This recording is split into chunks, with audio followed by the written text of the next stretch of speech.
Southside Christian is going down to 1A. Yeah, they're going to kill it. Which, I mean, they were pretty dominant in 2A, and now they're going down to 1A. And so, and you look at some of the teams, they'll be in the same region with Calhoun Falls, Dixie, High Point Academy, McCormick, SCSDB. I don't know. That's the School for the Deaf and Blind. Oh yeah. Ware Shoals, Whitmire, and a couple of those schools don't have football, but I think the shocking thing to me, and we talked about this, was Wren goes from 4A to 3A. And Wren just won the state championship in 4A. And Daniel. Right. That's weird. That's what's real weird. Yeah. To see them drop right after. But and I know that this... Again, I think it's by the numbers of... Yeah. And which is, which is fine. I understand that. But I think there has to be a perspective of how are these teams competing athletically with the regions that they're in. From all sports. Not just football. From all sports. And if they're able with the students that they have to compete and win state championships, then that should be taken into consideration. And I get that, but I think that's really tough to do. Because, sure. Yeah. Because not every... You go down a loophole there. You might have a really good football team, but everything else is just awful. Then you can't really compete, that's what I said. Outside of football, I mean, you look at some of the schools around here, Dorman is for Region 5A or for 5A is just they're complete all across the board. Right. You're not going to move them, especially not only athletically because of the size of their students too, the student body there. But you look at a team like Wren, I mean, they're going down to 3A. I think a majority of their players are coming back from football. From a football angle, you're like, well, man, they just blew through 4A. What are they going to do in 3A? And then you have a school like Daniel, who's also a very good. And BHP moved down too. Yeah. So it's really that 3A level is going to be very interesting tough. It's going to be neat to see a team like Chapman compete with those schools, Chapman's regions: Broome, Clinton, Emerald, Union, Woodruff, which remains pretty much the same. And then you look and you have Daniel, like we were saying, and Wren in the same region, in Region 1, 3A. And so it's just going to be neat to see. That would have been a fun game this year. Wren and Chapman? That would be great. Why we didn't get that this year? 84-77, Chapman wins. Game starts at 7:30. It's still being played at 1 o'clock in the morning. Yeah, that'd have been an awesome game.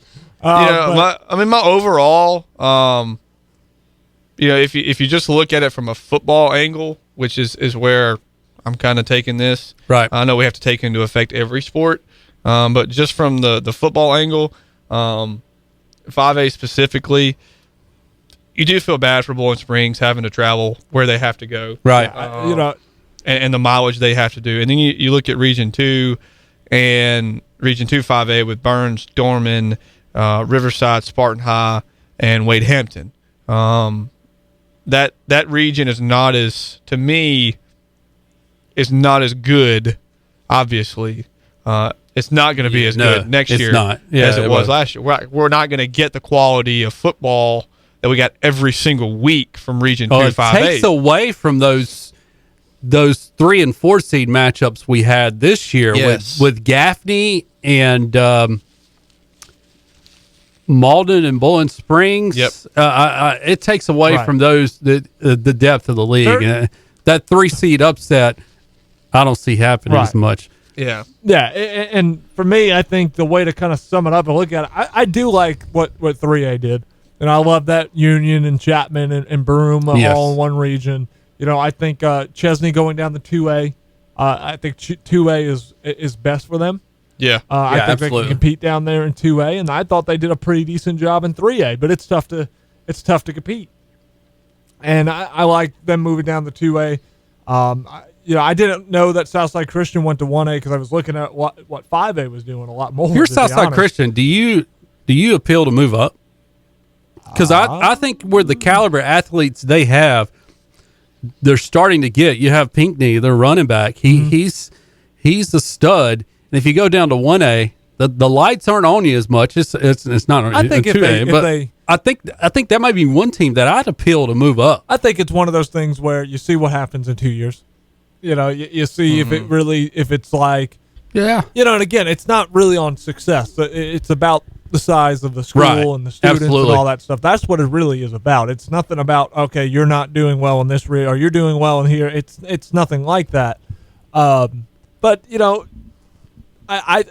we'll see probably some of these schools fluctuate from time to time.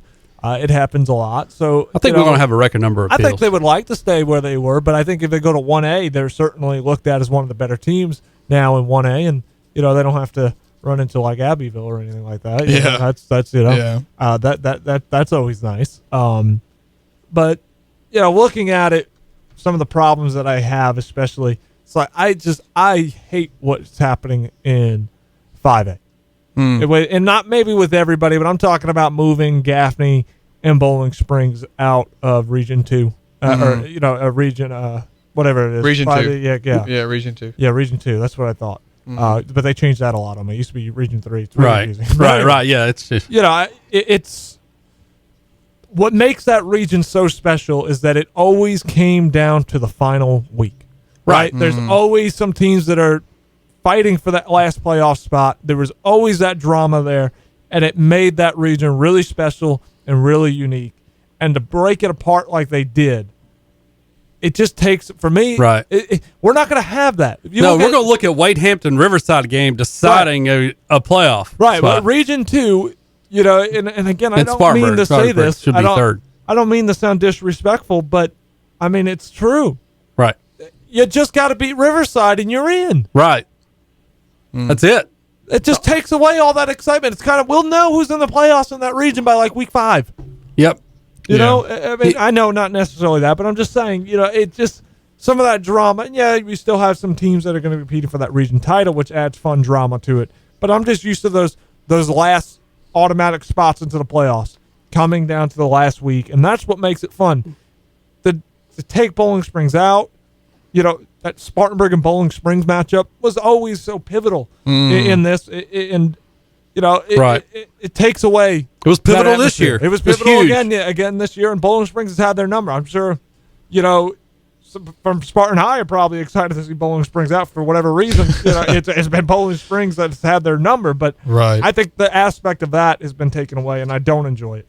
The drama between Gaffney and Burns in the region, and Gaffney and Dorman for the region, it just takes away the excitement. Somebody asked me what I thought about it, and I said, we're not going to have that late season drama anymore. No, you just got to beat Riverside and you're in the playoffs. Let's be honest. That's it.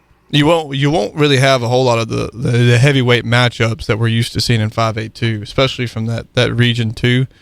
Right. When you have Dorman, Gaffney, and Burns, who were 3 of the final 4 teams in the absolutely. the semifinals and we of the saw upper state. how well Gaffney traveled to Dorman. Yeah. Gaffney filled their side up, and then some. They filled their side up at Burns too. Right.